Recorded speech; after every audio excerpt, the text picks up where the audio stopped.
ملک بھر میں میٹرک اور انٹر کے امتحانات میں نمبر سسٹم ختم کر دیا گیا اور آئندہ سال سے گریڈ سسٹم رائج کیا جا رہا ہے۔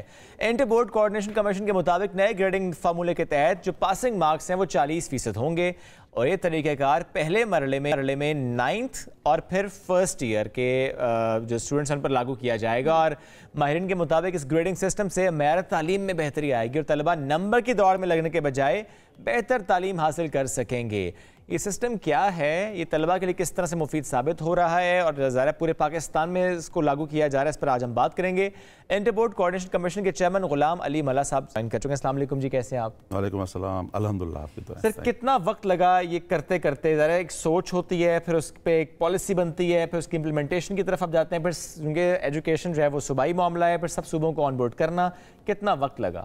جی تھینک یو ویری مچ۔ پہلے تو میں شکر گزار ہوں ہم نیوز کے انہوں نے اتنے امپورٹنٹ ایشو پہ ایک پروگرام کیا اور آپ کے پروگرام کے توسط سے کم از کم اویئرنیس ہو جائے گی پبلک کو۔ دیکھیں، یہ ہم نے شروع کیا تھا 2022 میں ہم نے شروع کیا اور اس پہ جب ہم نے کام شروع کیا تو سوچ اس وقت بھی یہی تھی کہ کسی طریقے سے بچوں کو یہ جو نمبرز کی دوڑ ہے اس سے نکالیں، کہ ایک ایک نمبر کے پیچھے ایک جو نفسیاتی مسائل ہیں، اچھا یہ صرف بچوں میں نہیں رہتا، پھر ان کے پیرنٹس میں شروع ہو جاتا ہے، پھر اس کے بعد انفارچونیٹلی یہ اداروں میں بھی شروع ہو جاتا ہے۔ اسی کو مارکیٹنگ کے لیے استعمال کیا جا رہا تھا جو کہ غیر ضروری کمپٹیشن ریس وہ تھا۔ اچھا، آپ نے جو بات کی پورے پاکستان کے لیے، دیکھیں IBCC جو ادارہ ہے 1972 میں بنا تھا اور ایون جب 18th امینڈمنٹ ہوئی تب بھی یہ کہا گیا کہ کیونکہ یہ واحد ادارہ ہے جو کہ صوبوں میں کوآرڈینیشن کے لیے بنایا گیا ہے تو اس کو چلانا چاہیے، اور الحمدللہ اسی وقت سے ہم ایگزام ریفارم پہ کام کر رہے ہیں۔ اور ابھی جو اس کی خوبی یہ ہے، جو ابھی گریڈنگ سسٹم ہم نے کیا ہے، اس کی خوبی یہ ہے کہ تمام صوبوں نے اس کو ایکسیپٹ کیا ہے، صحیح، کیونکہ IBCC فورم پہ ہمارے 29 ممبرز ہیں ہمارے بورڈز، جس میں پبلک سیکٹر بورڈز بھی ہیں اور پرائیویٹ سیکٹر بورڈز بھی ہیں، اور ان سب نے مل کے فیصلہ کیا کہ یہ گریڈنگ اس طریقے سے ہونی چاہیے۔ اچھا، جب ہم اس پہ کام کر رہے تھے تو پھر ایک سوال آیا کہ جب آپ مارکس سے نکل رہے ہیں تو پھر گریڈنگ کون سی؟ آپ ظاہر کمپیریٹیو انالیسز کرتے ہیں، دنیا میں ڈیفرنٹ گریڈ سسٹمز ہیں، تو جب ہم نے اس کو اسٹڈی کیا تو کوئی ایک اسٹینڈرڈ دنیا میں نہیں ہے، ڈیفرنٹ کنٹریز کے جو ہے ڈیفرنٹ اپنے اپنے وہ ہیں۔ ایک میں مزیدار بات بتاؤں کہ ایک کنٹری کا یہ تھا کہ پاس اور فیل، بس یہ کس ملک میں ہوتا ہے؟ یہ اب مجھے یاد نہیں ہے، لیکن مجھے چیک کرنا پڑے گا، اور ایک نے پھر اس کو تھوڑا آگے کیا، پاس فیل اور ڈسٹنکشن۔ اچھا، ٹھیک ہے۔ اچھا، یہ چلتے چلتے ڈیفرنٹ پوائنٹس جو ہے وہ اس میں شروع کیے گئے، اور اس وقت دنیا میں ایک الفابیٹک چل رہے ہیں پوائنٹس اور ایک آپ کے پاس نیومیرک ہے۔ اس وقت ایون UK میں یا IB کے سسٹم ہے، انہوں نے نمبر سسٹم شروع کیا ہوا ہے، 9 to 1 گریڈ سسٹم، 9 ہائیسٹ ہے اور 1 لوئسٹ ہے، تو اس طریقے سے کرتے ہیں۔ اور جو ڈیفرنٹ UK میں بھی 2 سسٹمز ہیں، اور الفابیٹک کا A* سے لے کے اور آپ کا E تک جو چلا جاتا ہے۔ پاکستان میں کیسے اڈاپٹ کیا کہ یہ سسٹم ہونا چاہیے؟ پاکستان میں جب ہم نے اسٹڈی کی تو ایک تو ہمیں کسی طریقے سے یہ مارکس ہائیڈ کرنے تھے، کیونکہ پروگرام سے پہلے بھی میں نے آپ کو بتایا کہ 2 سال پہلے وہاں گلگت میں ایک بچے نے سوسائڈ کیا تھا، 1 نمبر 2 نمبرز کی وجہ سے۔ یہ جو نفسیاتی مسائل ہیں، میں تھوڑا اس کی فلسفی سمجھاؤں ہے کیا۔ دیکھیں، جب آپ ایجوکیشن سسٹم کی بات کریں تو اس میں کریکولم ہے، ٹیچر ہے، اسسمنٹ ہے۔ کریکولم جب بناتے ہیں تو اس کے بعد جب آپ اسکول میں لے جاتے ہیں تو آپ دیکھتے ہیں کہ اس کا آبجیکٹو کیا ہے، کہ بچوں کو پڑھانا ہے اور اس کے لرننگ آؤٹ کم جو آپ نے سیٹ کیے ہیں وہ چیک کرنے کے کون سا بچہ کتنا سیکھا اس کو، اور اس میں ٹیچر کا بہت اہم رول ہوتا ہے۔ جب آپ یہ بتانے جا رہے ہیں بچے کو، پڑھانے جا رہے ہیں، پڑھاتے ہیں، اور اس کے بعد اسیسمنٹ کا وہ آتا ہے کہ آپ نے کتنا سیکھا، آپ نے کتنا سیکھا، مجھے یہ بتائیں کہ یہ کہاں سے آ گیا کہ آپ دونوں کا کمپٹیشن کروائیں گے؟ یہ جو ہمارے پاس مارکنگ اسکیم تھی اس میں کمپٹیشن شروع ہو گئے،